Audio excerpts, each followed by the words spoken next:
Pertama, saya pastikan ibu TR ini, ibu tirinya dari Nizar ini tidak pernah memberikan air panas untuk diminum dan suruh telan mentah-mentah. Wah, kasus ini jangan dengan one single isu begitu ya.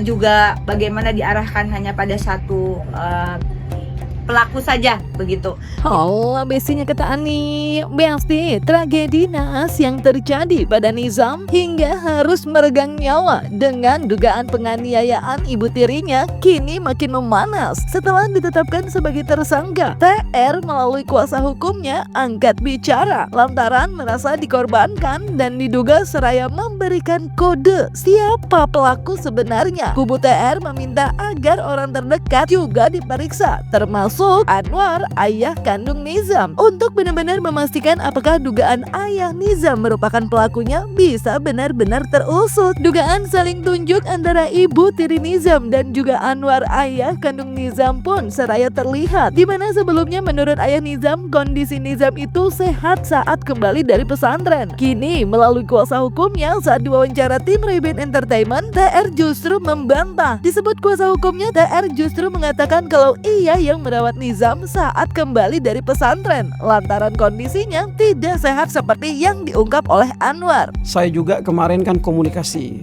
langsung video call dengan ibu TR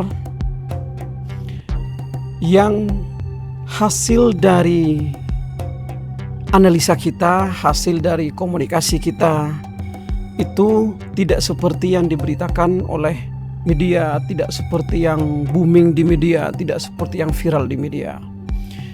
Ini ada indikasi dan saya akan pelan-pelan membongkar ini sambil mengumpulkan bukti. Ada dugaan-dugaan bahwa ibu TR ini, ibu tiri dari NS ini sebenarnya dia adalah korban. Ini ada orang yang merancang. Ini ada orang yang merancang dan pelaku yang sebenarnya adalah bukan TR. Ya, jadi begini. Pertama, saya pastikan ibu TR ini, ibu tirinya dari Nizar ini tidak pernah memberikan air panas untuk diminum dan suruh telan mentah-mentah. Tidak, itu tidak. Nah, kalau misalnya ada yang bilang sekarang ibunya menganiaya, siapa yang bilang? Nah, ini yang kita cari sumbernya sekarang. Memang yang viral demikian. Dia disiram dengan air panas katanya anak NS ini gitu. Ini tidak benar semuanya. Nah, pas datang dari pesantren itu anak saya dalam keadaan sehat jasmani dan rohani, segar bugar, tidak sakit apapun. Nah, di rumah ada sekitar 5 hari mungkin ya, atau 4 hari, 5 hari, 6 hari, nggak tahu ya. Anak saya memang mengalami sakit panas, itu wajar lah manusia ya. Berobat ke puskesmas sempat membaik dan 5 hari kemudian itu jalan-jalan sama saya masih bersenda gurau. Ini tidak benar semuanya. Justru ibu NS ini yang mengurus. NS ini dari pesantren karena sakit pulang ke rumahnya dan itu dirawat. Gitu. Itu dirawat sehingga saat sakit pun dia merawat, dia memberikan makan, dia memberikan kasih sayang. Dia sayang kok kepada Nizar sebenarnya, kepada NS ini gitu. Ya, dia sayang kepada NS gitu. Justru di sini ada orang yang lebih dekat dengan NS ini yang diduga pelakunya. Dan saya pun kami ini sebagai kuasa hukumnya akan minta kepolisian untuk usut tuntas. Justru di sini kami kuasa hukum dari TR ini bertindak atas nama NS, atas nama anak tirinya. Walaupun anak tiri ini sudah tidak ada, kami akan cari keadilan itu dan kami akan bongkar siapa sebenarnya pelaku itu. Gitu. Termasuk bapaknya di sini. Bapaknya harus benar-benar diperiksa. Bapaknya harus benar-benar kita analisa. Bapaknya harus benar-benar diminta keterangan oleh kepolisian. Gitu. Walaupun dia saat ini sebenarnya sebagai pelapor. Nah, kita harus selidiki. Teman-teman kepolisian harus menyelidiki terkait bapaknya ini. Walaupun dia pelapor, benar nggak dia pelapor?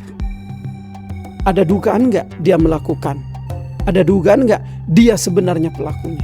Nah, nggak terima merasa dikorbankan, terlebih kini telah ditetapkan sebagai tersangka. TR yang kini angkat bicara melalui kuasa hukumnya pun jadi sorotan. Lantaran tak hanya membantah, tapi seraya menduga kalau Anwar memiliki peran dalam dugaan kasus Nizam. Ditemui tim Ray-Ban Entertainment, Acong kuasa hukum TR juga menyebut kalau dari keterangan TR justru Anwar pernah meminta Nizam untuk berburu saat kondisinya masih sakit dan merasa ada yang janggal. TR pun melalui kuasa hukumnya seraya membongkar dugaan penganiayaan yang juga pernah ia dan Nizam terima dari Anwar. Terlebih saat Nizam dibawa ke rumah sakit, TR pun mengalami kejanggalan di mana ia yang lebih dulu turun dari mobil untuk mengurus administrasi rumah sakit. Tak berselang ternyata mendapati kepolisian sudah ada di sana atas laporan dari Anwar. Dalam kondisi sakit, bapaknya di sini, ini menurut keterangan dari klien kami, justru bapaknya di sini malah menyuruh berburu. Daripada kamu tidur terus, apa itu katanya, tidur diam aja, berburulah siapa tahu sehat. Disuruh berburu itu apa namanya, cari burung, dia medil di hutan. Itu kondisi sakit. Dan menurut keterangan ibu ini kita bahkan ibunya ini kalau tidak salah sudah menyampaikan di BAP. Justru ibunya melihat bapaknya menganiaya anaknya di kamar mandi apa di depan kamar mandi. Ibunya yang misah. Ini sedikit saya sampaikan di sini. Terus menurut ibunya juga, menurut keterangan ibunya, bahwa bapaknya di mobil ngelempar pakai tas ke anaknya, melakukan yang diduga melakukan penganiayaan terhadap anak dan ibu tiri anak itu. Ini ada yang janggal di sini, gitu loh. Ini yang kita sedang kumpulkan bukti-bukti, kita analisa, kita konstruksikan lagi hukumnya seperti apa, di mana nih sebenarnya letak penganiayaannya kok bisa ke ibunya. Yang paling unik lagi, saat di rumah sakit ibu turun duluan. NS dengan bapaknya ini masih di mobil, masih di parkiran, dan itu lama, tidak semenit 2 menit. Ketika ibunya selesai ngurus administrasi itu, pendaftaran dan lain-lain, pas saat ke UGD itu ada polisi. Polisi udah di situ. Dengan alasan ada laporan dari bapaknya. Kapan laporannya? Setelah itu memang saya juga taunya ada di rumah sakit. Saya tahu informasi dari pesantren ya. Dari pesantren, anak itu awalnya kan baik-baik saja. Saya juga lihat di videonya, saya kirim jalan-jalan. Nah tiba-tiba ada telepon dari pihak pesantren, guru ngajinya. Katanya, kenapa Pak ini jam belum masuk gitu kan, orang lain udah pada masuk. Nah, bahkan ini Pak bapaknya itu mengirimkan video yang luka kakinya. Ini ada apa? Nah, setelah itu saya telepon ke bapaknya. Oh ya, ini lagi di rumah sakit, katanya anak lagi sakit, lagi dirawat. Nah, saya langsung datang ke sana. Tiba-tiba bapaknya itu menangis, ya, menangis dan mendapatkan informasi bahwa katanya kata dokter ini bukan sakit panas, ini ada indikasi penganiayaan. Nah, kata Pak Wang ini, Anwar Satibi ini ya, Pak Anwar ini di atas dawet dari dokter. Nah, saya merasa penasaran, Dok, jangan-jangan siapa ini yang menganiaya anak tersebut? Makanya saya izin kita langsung tanya kepada almarhum waktu itu sesuai dengan ada yang di video. Nah, mengakui anak tersebut adalah dikasih minum air panas. Ya, dikasih minum panas dan juga pernah dianiaya. Dan dia menunjukin ke arah pipinya juga. Tapi yang jelas waktu itu oleh siapa dianiaya itu? Katanya bilang oleh mama. Ya, yang namanya mama itu saya juga nggak tahu ya. Saya juga takut salah menunjukkan kalau memang misalkan ke ibu tirinya. Saya tidak, untuk saat ini saya tidak mau menuduh siapapun ya. Yang penting pengakuan anak tersebut dianiaya itu oleh mamahnya.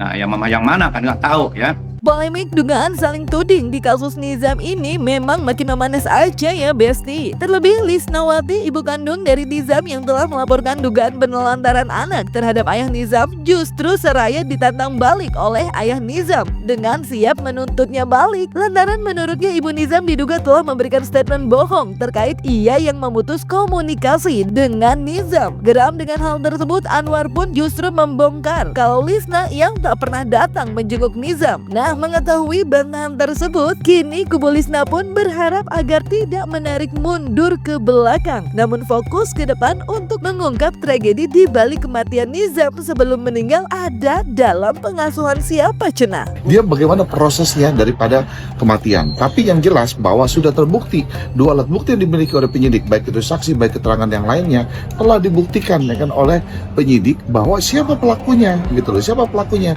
Ini, nah yang hal menarik adalah bahwa kemarin saya dihubungi oleh teman lawyer. Nah, teman lawyer itu bilang ke saya, kan kebetulan saya kenal teman lawyernya itu. Dia dapat kuasa dari ibu tirinya.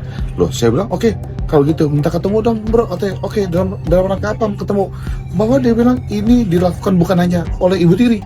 Dia punya bukti, ya kan, dia punya film, punya foto dan sebagainya. Harusnya semalam, ya kan, saya ketemu dengan dia. Tapi hari ini saya baru ketemu sama dia. Saya pengen lihat bukti-bukti apa.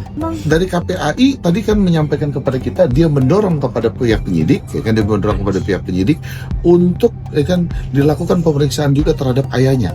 Karena kenapa? Ini ayahnya mengetahui, ayahnya membiarkan menurut KPAI tadi. Tadi kan sudah disampaikan oleh KPAI. Atau dugaan penelantaran sudah kita laporkan. Itu Ya. yang yang WhatsApp itu ya Bang yang Iya betul. Ya yang WhatsApp ini yang tanggal 15 di hari Minggu di WhatsApp, dia bilang katanya saya lagi sibuk, nanti aja katanya. Terus tanggal 17 dia hanya kirim foto yang beralasan karpetnya itu, ya kan, dia bilang bilang apa ya kan, tanggal 18 baru dia bawa ke rumah sakit. Dia 3 hari ya kan gitu. Ya. Sementara masih belum, ya kan, tapi yang pasti bahwa dari umur 1 tahun sampai umur 7 tahun, ya kan, Nizam dikuasai oleh ibunya, artinya dalam asuh ibunya dan dalam keadaan sehat dan bahagia, ya kan. Kemudian diantar ke pesantren, kita nggak usah panjang lebar tarik-tarik ke belakang bahwa Nizam mati dalam asuhan siapa, itu aja, ya kan, publik juga tahu lah, gitu aja. Ramainya terkait polemik kasus Nizam yang kini diduga saling bongkar antara ibu tiri Nizam yang kini telah ditetapkan jadi tersangka dengan Anwar ayah kandung Nizam memang cukup membuat publik begitu penasaran. Benarkah ada tersangka lain dalam kasus Nizam selain TR? Kapolres Sukabumi AKP Samian pun mengaku terkait adanya hal tersebut masih ia dalami sambil menunggu hasil uji patologi dan anatomi serta toksiologi. Kondisi pun makin memanas lantaran Lisnawati, ibu kandung dari Nizam, yang juga meminta kasus anaknya diusut tuntas untuk mengetahui siapa saja yang terlibat dalam tragedi naas tersebut. Dengan upaya mendatangi KPAI dan membuat laporan terhadap ayah kandung Nizam dengan dugaan penelantaran anak, kini justru mengaku mendapatkan dugaan teror Besti. Dan tak mau diam aja, pihaknya pun mengagendakan pertemuan dengan Rieke Diah Pitaloka, artis sekaligus anggota DPR, terkait teror yang ia alami, di mana ia diminta untuk tidak banyak bicara lagi. Lalu bagaimana Rieke Diah Pitaloka melihat kasus ini? Benarkah ia pun berharap agar pemeriksaan tidak mengerucut pada satu pelaku? Masih kita dalami adanya tersangka lain, namun kita sekarang masih fokus bagaimana mendalami daripada unsur-unsur ya perkenaan daripada pasal-pasal yang mungkin bisa kita perkuat. Ya, kemudian kita juga sedang menunggu hasil uji patologi anatomi dan juga toksiologi. Agendanya kita mau melaporkan karena klien kita kemarin beberapa hari ini terakhir dia banyak WA atau telepon yang nggak jelas, ya kan, WA telepon yang nggak jelas. Lalu kemarin kita ada bukber bersama dengan Bu Rika, kita juga sudah sampaikan kepada Bu Rika. Lalu hari ini Bu Rika juga mau mendampingi, ya kan, mau mendampingi kita untuk lapor LTS. Artinya apa? Banyak terornya, ya kan, terornya tuh, ya kan, seperti nomor-nomor yang tidak dikenal, terus telepon cuman ada kalimat, kamu tinggal di mana, terus dimatiin sama dia.